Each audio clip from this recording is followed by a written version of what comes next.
Welcome back to the Beit Midrash, everybody, and hope everybody had a good week since the last session, or since you watched on YouTube, or whenever you are following. Glad to have you all back. Glad to be learning together and working together. And welcome to Parshat Tetzaveh, our Torah reading this week, and Rabbi Sacks' commentary on it. Do my little Vanna White impression here. Um, so I turned to the wrong page, but we'll start I'll open it up start, and then we'll go from there. So what were some thoughts, comments, reactions y'all had to Rabbi Sacks' commentary?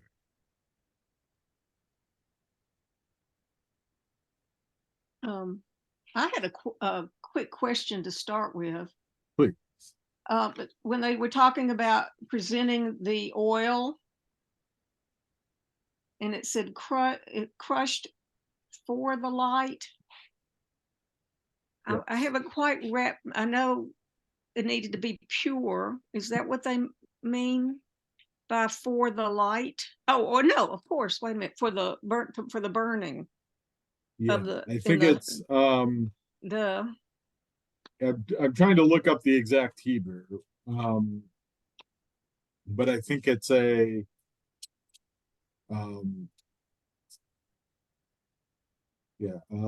zech katit lemaor, for lighting, or for the act of lighting. Yes, to have the menorah lit in the Mishkan, the menorah that they are to build to be lit in the Mishkan. Okay, I was going for something deeper and missed the obvious. Sometimes it's the simple solution that works well. Other questions that popped up, or other thoughts? Yes. I wanted to know, when were these parsha named? And would we change names today because to have more meaning for the entire parsha? Because it strikes me that crushing the olives is such a small part of the whole story of this parsha. I mean, I didn't count up how many lines there are talking about that, compared to all the stuff about fashion and sacrifice, how to get a priest to be a priest. When were they named? I mean, was it 700 years later? That's an interesting question. I mean, I can't give you an exact date, but Torah portion. So the answer to your second question of chances of them getting renamed is pretty much zero. I'll just put that there. I thought they renamed them every 500 years or something. No, it's been.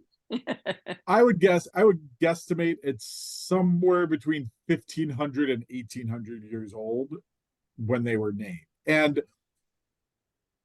how are they named? They usually take the first or second word of what they say is they take the first significant word of the parsha. Mm-hmm. So like a lot of them will be like well, you're not going to use that because that comes up so many times it doesn't actually help distinguish it. So you do like the first significant word, which in this case, va'ata is the first word. Not va'ata comes up a lot. So tetzaveh, there you go. And that's pretty much how lots of things are named in Jewish tradition. So like a chapter of Gemara, a chapter of the Talmud is named after the first words of the first Mishnah in that chapter. Each of the books of the Torah are named after the first significant word in that book. So, yeah, it's kind of been so old and so traditional, it's probably not going to be renamed. And Yes, in some cases, a lot of it has nothing to do with what that first word is. So, next week is, for take another example, next week is kitisa, which has to do with a census and taxation, um, or taxation for purpose of census, more accurately. Um, it also has the golden calf in it, which is frankly much more significant to Jewish history than the taxation. Though the taxation, there's an entire tractate of Talmud on that tax that gets, so I mean, it is significant. But in terms of what you can learn, that's not the significant part. Like, there's a lot more to talk about with the golden calf than there is about that tax. Although I do remember as a child having a book which in which of Torah stories. I don't think it had everything in it as my recollection goes, but the titles but each chapter was titled according to something significant. So in particular, I remember the chapter of the golden calf. Yeah. Also worth noting that it's actually that the chapter numbers and the verse numbers are what's much later. The parshiot were determined much earlier than the chapter numbers and verse numbers. Why are there chapter numbers and verse numbers? Anybody know? So we can follow along. You're close. So we can follow along with who? With the reader. The reader. No. Huh?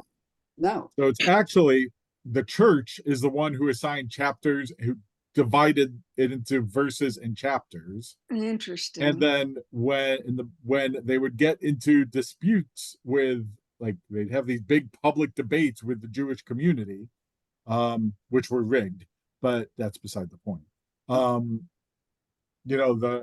The priest would be saying, well, in Exodus 28:5, it says, and the Jew would be like, well, what's this 28:5 you're talking? Like, I have no idea what you're talking about. So then the Jews had to pick up the verse numbers and chapter divisions from the church so that they could understand what they were referencing. Say more about rigged. I'm intrigued. Oh, this was a classic thing. The church would challenge a prominent rabbi in a community to a dispute on a topic. If the rabbi won, they would get angry and they would burn down the village. If the rabbi lost, then it clearly showed that Christianity was superior, so they would go and burn down the village.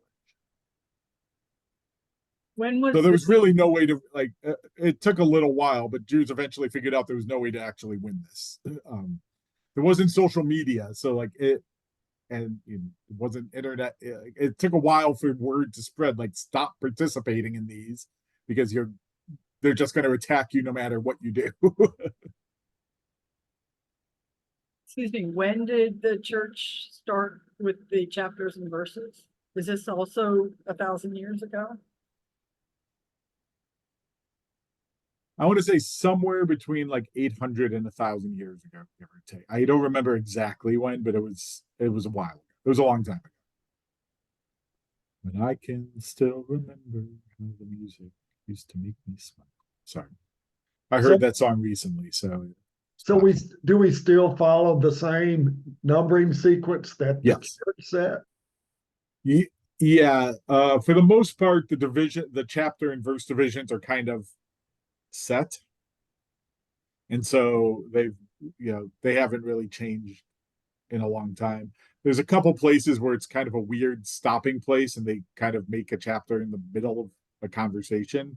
And there's sometimes it's interesting because the parsha will end, or like one parsha will end at like after the first verse of a chapter, and the next parsha will begin with like the second verse, because that's where the Parsha division had been long before the chapter and verse division, but they changed they put the chapter division where they put it. So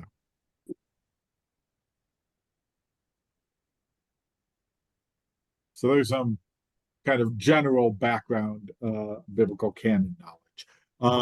But coming back to the book, any other comments, thoughts, reactions? Yes, TK.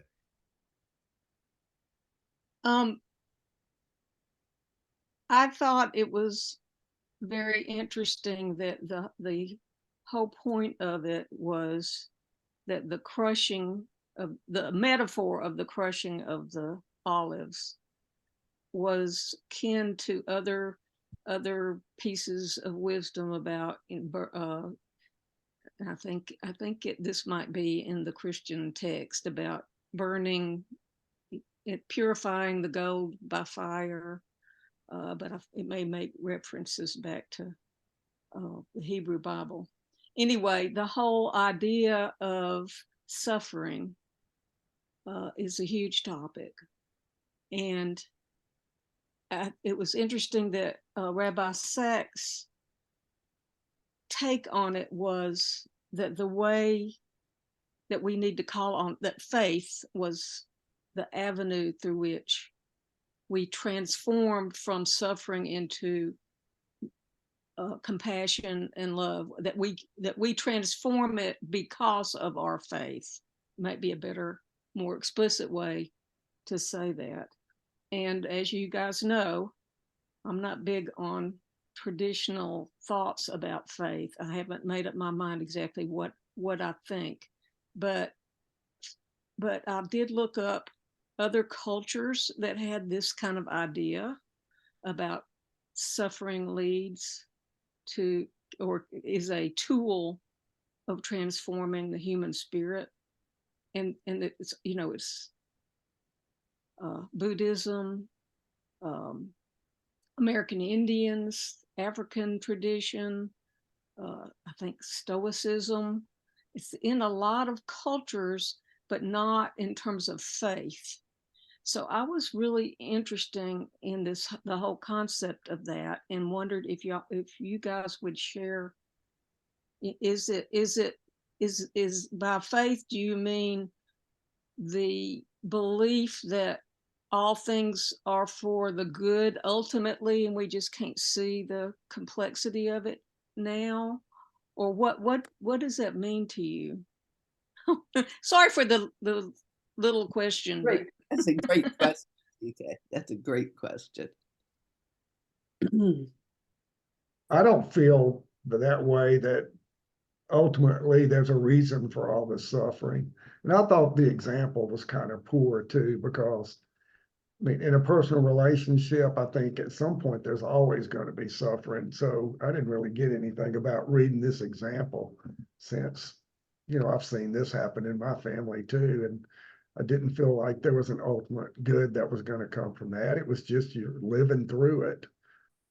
And really, when it comes to faith, I would say, to me, I think my faith would help me, but other members of my family wouldn't say that, or would not have said that at the time, but they would still have taken care of their loved ones anyway.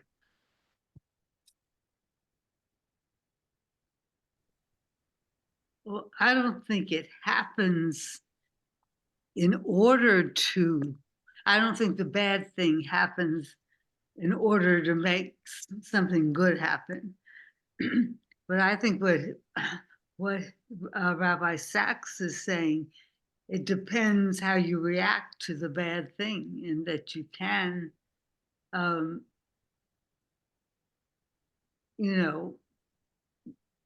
not turn it into something good, but make it as good as possible. Put the best face on it. The same thing can happen to two people, and their reactions are different. And that's what makes the difference.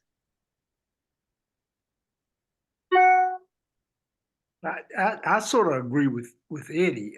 It seems to me he almost gets to the point where you have to suffer in order to advance to this next plane of whatever it is, something greater.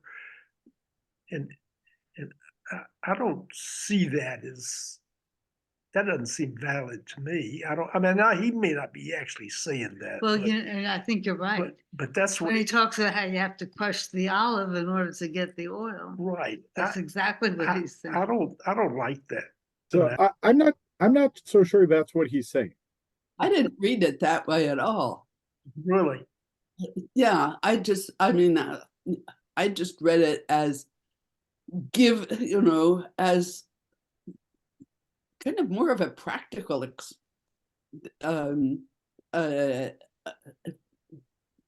something much more practical, that you have given that something bad is going to happen to you, which inevitably, bad things are going to happen to you. You have a choice, and your choice is to, be crushed by those things, or to take those things, in stride, and instead of going down the path you had perhaps hoped or predicted that you would go down, that you rethink things and move to another path. So it seemed to be more to an idea not of suffering but of creativity. I like that. I think I read it similar to Margaret also, that it's not that you have to go through suffering to be able to do it, but that suffering is an inevitability of life. We don't live in a perfect world. So therefore, inevitably, something bad is going to happen to somebody. And at some point, it's going to be you. So when that happens, you can sit there and say, why me? Why did this happen to me? What did I do to deserve this? There's a story I always think of with this. Is like, we know somebody who was driving and got into a really bad car accident. Thank God she was okay. Like, the car was totaled. It could have been a lot worse, but she was fine. And I don't know why, but I guess she had the mezuzahs checked at her house, and one of the mezuzahs was not kosher. She's like, that's why I got into a car accident, because my mezuzah wasn't kosher. And now it all makes sense.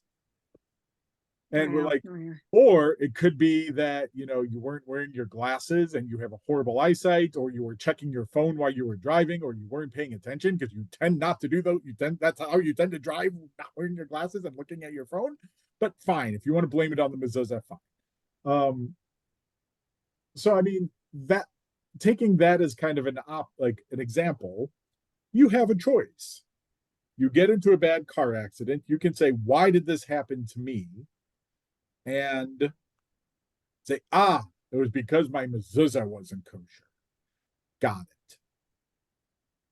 Or you can say, man, like, that was scary. Thank God I'm okay.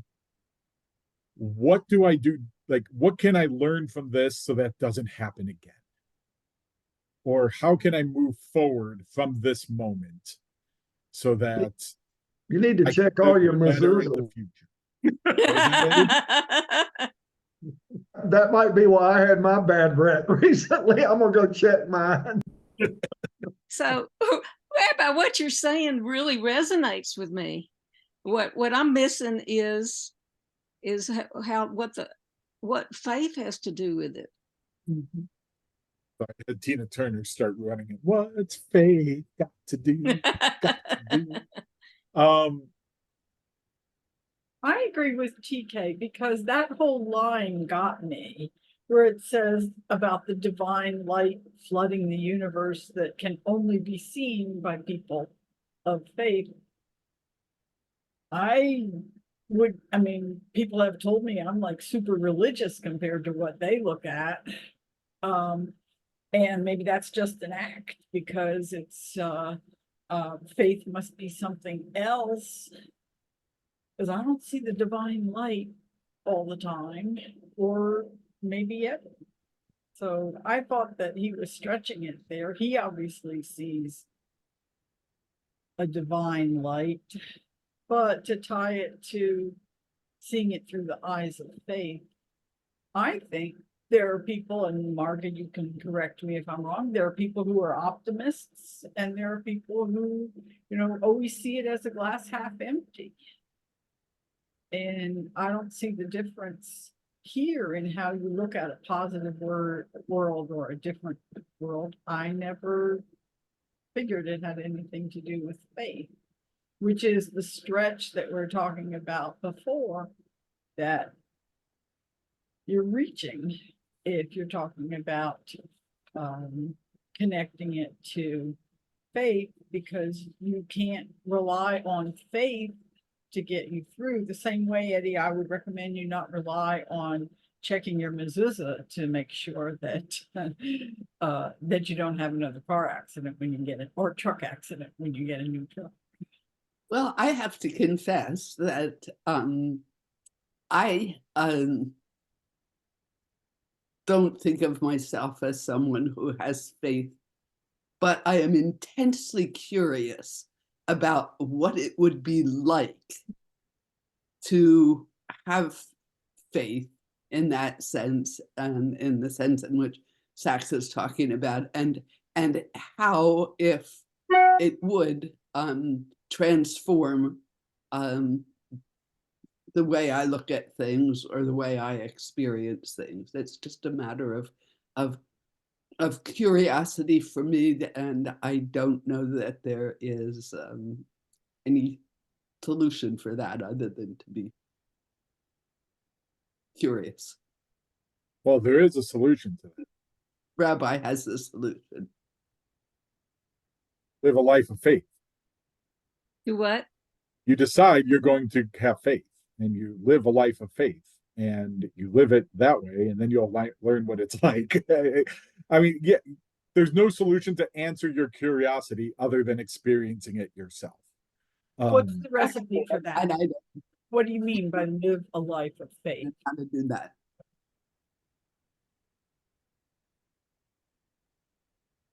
Ultimately, at some level, I think faith is ultimately a choice. I took a philosophy of religion class once upon a time. Fascinating class. What did I really learn out of it? Every argument you can make for God's existence, there's a counter argument that poses a real challenge to that. Any logical argument you have to disprove God's existence has a real challenge to that. You're not going to, and this is really what I think faith is about, you're not going to believe rationally. You're not going to come, unless you're Maimonides. I'll put Maimonides as an exception. Generally speaking, you're not going to come to a rational, God's not going to come to you from a rational point of view. You have to say, I believe in God because I want to believe in God and I want that relationship to happen.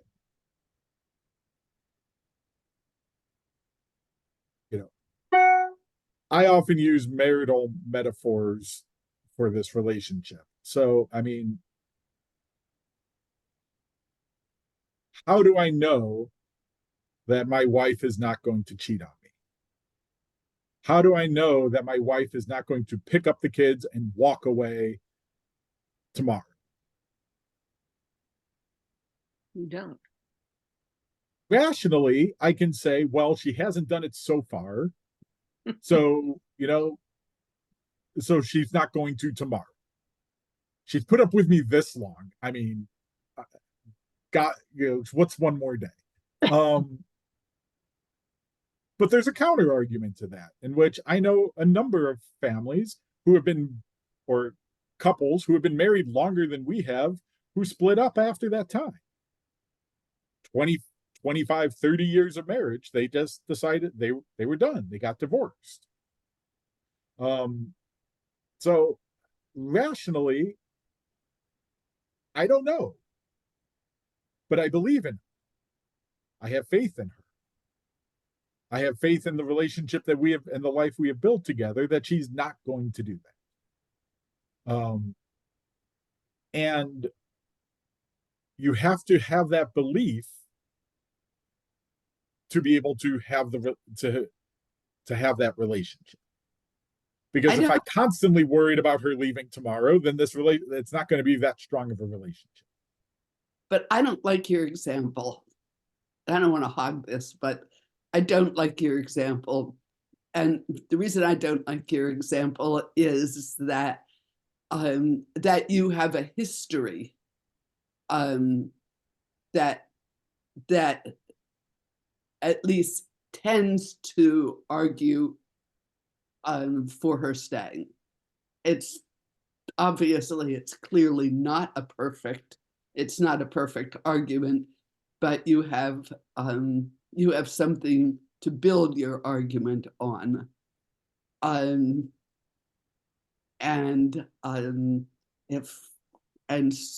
Starting tomorrow to have, my husband, my Catholic husband, taught me 20 years ago that it was a good idea that I would never get any place rationally, so I've known that part for a long time, and experienced that part for a long time, but I'm not hearing anything that tells me quite where to go from. History. That's why we read the Torah, to show that we do have this history with God, and we do have a history of God's faithfulness, and we do have a history with God. If we are willing to buy into it.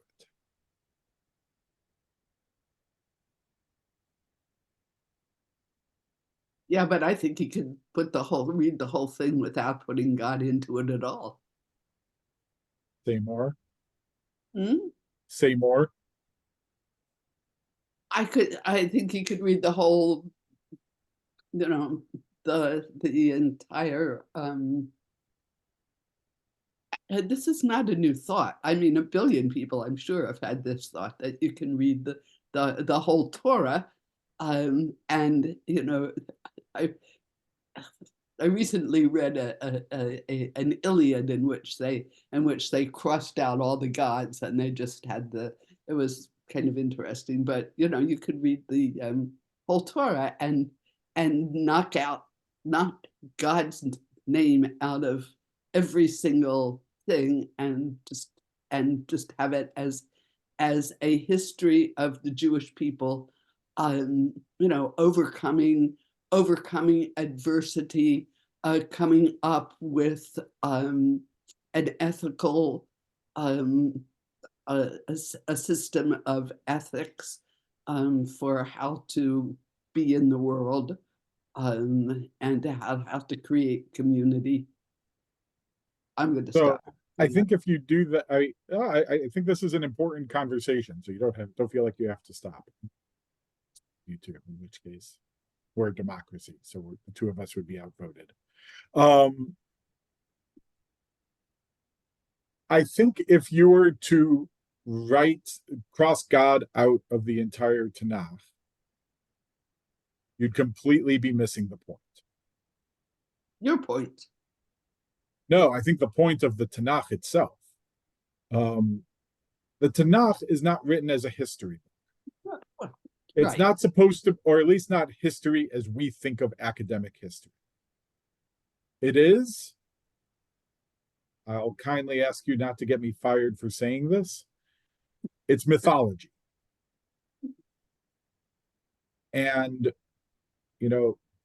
the Iliad, the Odyssey are great stories, but they're nothing but stories unless you believe in Greek mythology. And otherwise, they're just kind of cool cultural artifacts.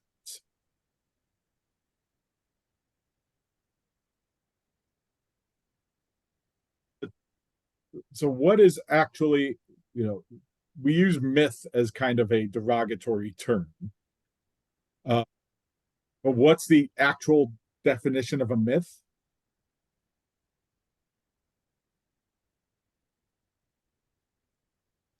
It's Hang a on a story. minute. What was that? Go look. What were you gonna say, TK? I said, hang on, I'll go look. He said it's a story that binds a people together. Yeah. My Okay. I'll very have it. point. Huh? That is my very point. So the power of the Bible, the power of the Torah, is in its ability to bind us together in a common story with a God in whom we are in relationship with, who has done these things, who has created the world, who has guided Abraham, who has helped Sarah have a child when she was 90 years old, when helped Joseph go from the pit of the prison to the second in command of Egypt, and helped our ancestors the exodus from Egypt, and guided them through the wilderness to the land that was promised to Abraham. That's a core part of that myth. You take it out, you don't have the story. You take Athena out of Odyssey, and the story doesn't make sense anymore. That was a bad example, but no, but like I would have used it even if you hadn't brought it up, right? Like, it's Well, it leaves the question of where's the authority come from to do all these things? Who gave the 10 Commandments? Who had, that? And some of them, the rabbis make this argument, Chukim and Mishpatim. One of there are two categories. One category are laws that if God hadn't commanded them, we would have eventually figured it out. I think it's Mishpatim is that. So like, don't murder somebody. If God hadn't said it, somewhere along human history, we would have learned murder is bad. Don't do that. A society based on murder isn't going to go very far. Stealing is bad. You can't if everybody's just taking everybody else's things, you're not going to build a very cohesive society. Some of these things we could have figured out. Some of them we wouldn't. Shatnez has no real logical argument. Keeping kosher does not really have a logical argument. But that has a moral side to it. Shatnez, I don't understand at all. But keeping kosher I don't even know what that is. Shatnez is not mixing wool and linen at the same time, not wearing wool and linen. Oh, okay. But not cooking a calf in the milk of its mother at least has a moral aspect to it. Eating a living animal. Yeah. People have tried to make ethical arguments for kashrut for like 1,000 years. So, I mean, some people buy them, some people are more persuaded by them, some people are less persuaded. That's fine. But I mean, the fact that you can eat chicken but can't eat ostrich has no logical basis. Right. Exactly. That's more where I'm. Right. Did you have something, Barbara? Oh, ages ago, I was going to go back. But speaking about ostrich, isn't it a matter of only talking about birds that are in the Bible? Are ostriches in the Bible? Because wasn't that a problem with turkey? We only end up having turkeys be kosher because they look like big chickens. So I mean, here's because kind in of, that case, dinosaurs look like big turkeys. When you just look by at the way, we bird actually had structure. this conversation at my Shabbat table last week was. Oh, you had you know, dinosaur or you had ostrich? no, would certain, like, would a dinosaur be kosher? That's like Noah was there. Oh, Noah was the one who brought up It this does. question. But They have him in a museum, I understand, with dinosaurs. Is it Kentucky? Oh, no, wrong Noah, TK. my son is Noah. Oh, okay. My I'm son, sorry. my 10-year-old son Noah is obsessed with dinosaurs. So, Okay. but But they do have the Noah of the flood portrayed in with dinosaurs in a biblical amusement park, museum park thing. Noah's in Ark in Kentucky. Kentucky. Yeah. In Kentucky. but Gina- going back to your question, so I mean, Okay. we're getting off the larger track, but the issue with birds is the Torah specifies here's a list of birds you may not eat. The challenge is most of that list, those words only appear in the two places where that list appears. Once in Leviticus, once in Deuteronomy. And so identifying those individual birds is a challenge. What is kind of generally, there's not exactly a perfect principle, but generally flightless and predatory birds are not kosher.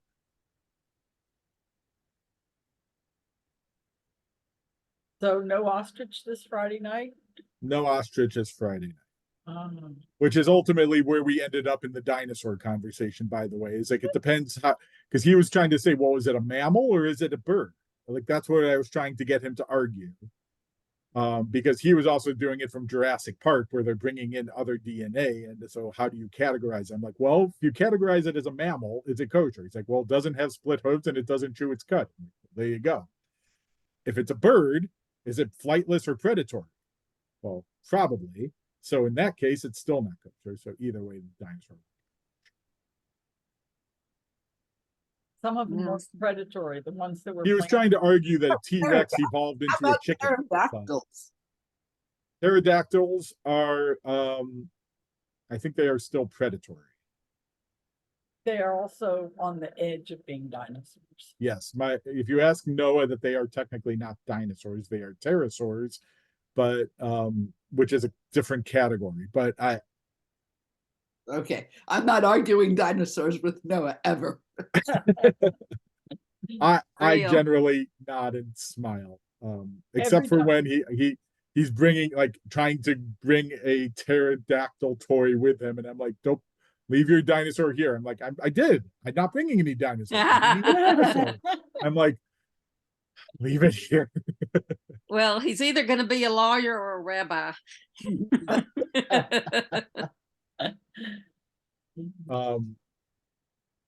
But okay, so going back to the larger point is, if you're saying, I don't believe in the myth, I don't believe in the Torah, I don't believe in the Tanakh. I'm not saying that. I'm just saying, like, if that's the argument, then you're right. It's not going to be, you're kind of stuck in a different place. But the power of the story is in the belief in the story. Which, by the way, is kind of what Rabbi Sacks is saying in his commentary too, is it's the way you frame your story and you frame your suffering is what you can learn, helps you be able to move past. Yes, Barbara. What I think is important is to realize that you use the term myth, mythology, but it's also, I think, fair to say that the Tanakh is a series of fables, because there are lessons that it tries to teach, or a series of folk tales which are recounting history. So it's not all mythology that requires, the parts of being whatever it takes to be a myth, bringing in the supernatural and everything like that.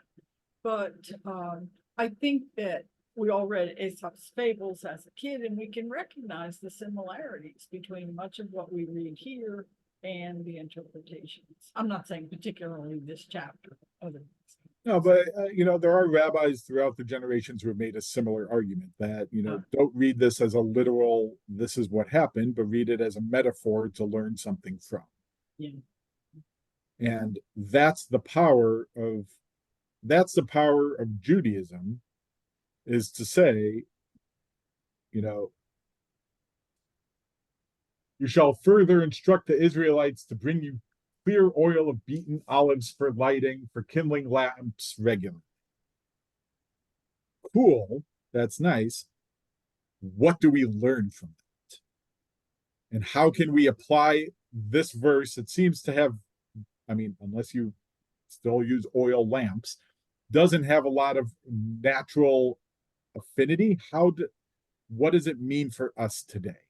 And how can we make this a meaningful interpretation that we can apply to our lives now? That's the beauty of Judaism, is being able to do that.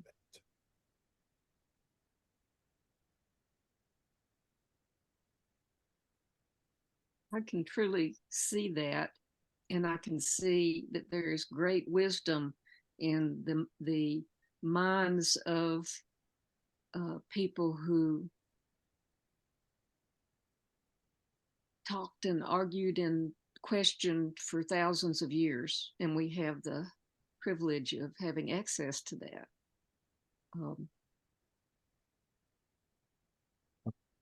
Now, so could the faith be in the story, or in the? I think the faith is feeling a part of the group whose myth this is. And then you gain strength from the myth, which shows you how things have been overcome, or, what's all the stories in the Tanakh. But first you have to feel part of the group and say, and feel to yourself, this is my myth. This is my story. And that's what makes me feel that I'm Jewish, is that I feel connected to that story, arcing back for generations and generations. But that doesn't mean that I believe in the same deity that they did. So I don't think you have to believe. I don't think you have to believe in the same deity necessarily. But I think by believing God was with my ancestors, God was with Abraham, God was with Moses, God was with David and Solomon, like God was with them, and I believe God is with me in the same way. Now, what does that mean to be with you in the same way is a different question. Yes. So personally, I don't believe that God is going to reach out, when I'm driving, I don't believe God is going to, move the car to the next lane so I don't crash into it. I don't believe that God is going to change what is going on or change the natural order of the world because of my faith in God. I do believe that when something bad happens, that God loves me, cares for me, and will be there to support me and help me not feel so alone while I'm going through it. And I do believe when something good happens to me, that God will be there to celebrate and to thank and to support me, when something good happens too. So if you substitute for the word God, the connection to a people, does that work? I don't think substituting, I don't think would work. However, I would argue, would say that I think most people, that's what they're looking for is Connection. community more than divinity. But I would argue, and Rabbi Sharon Drous, I think, makes this argument in her new book also. It's her only book, so her book. That you will find God within that community. That the community is not a replacement for God, but it's a, what's the word? Almost symbolism of God being here. That God is found in the relationships with each other. Interesting. That's Buber more than Rouse, but still. That's Martin Buber's big concept as well, is that God is found in the relationship between people. Yes, Barbara. Even though I'm not thrilled with how he got there, I can't object to his argument for this chapter, which is when something happens, step back and say, okay, how do I make it? Or I think, what shall I do differently this time? So I definitely. What can I learn? What can what I should learn? what do I like? Right. Yeah. What can I learn? How you frame it is an important, like how you frame your suffering is an important indicator of how you're going to get through it. Argid can probably tell us more, but I think that's an important part of trauma recovery generally, is that, when people undergo significant trauma, part of their recovery depends on the story they're telling themselves and how they're framing it. And what choices they decide to make. Back to Right. freedom of free will.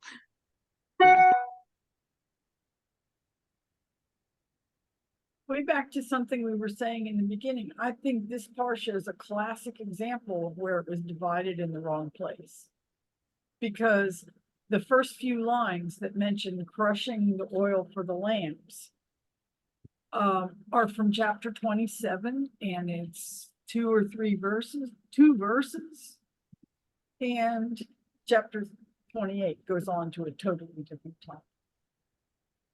So you can discuss that. You can haggle that. I mean, what comes right before this section doesn't have much to do with it either. So like the oil of the lamps is kind of a little unique section but you can haggle that point however you'd like. A good editor would have taken it out, and then we wouldn't have such a fat book. Every year we gotta find us something new. I mean, look, there's like what, 2 verses on the oil. Yeah. That don't really connect with the conversation about the priests comes in chapter 28. Doesn't entirely follow the size of the enclosure that comes right before it. It's just kind of, it's important information to know in the context of this narrative, but it doesn't really have a place in this spot. I would still argue for having put it in the previous parsha, because that's where you're talking about building. And when I look at the Ner Tamid, where is it? It's right up there, in front of me. So, but they didn't hire me to edit this one. God willing, when you're 120 and you ascended to the heavenly Beit Midrash, you can argue that point with Moshe and Hashem and let us know what happens from there. But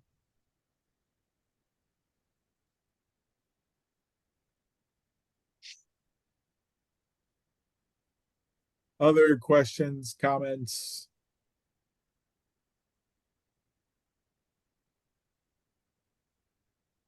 Yes, Susan. Were you saying bye or were you saying Yeah, I've say. okay? I thought you were saying bye. I got something. Well, thank you all for coming. Thanks for learning together as always.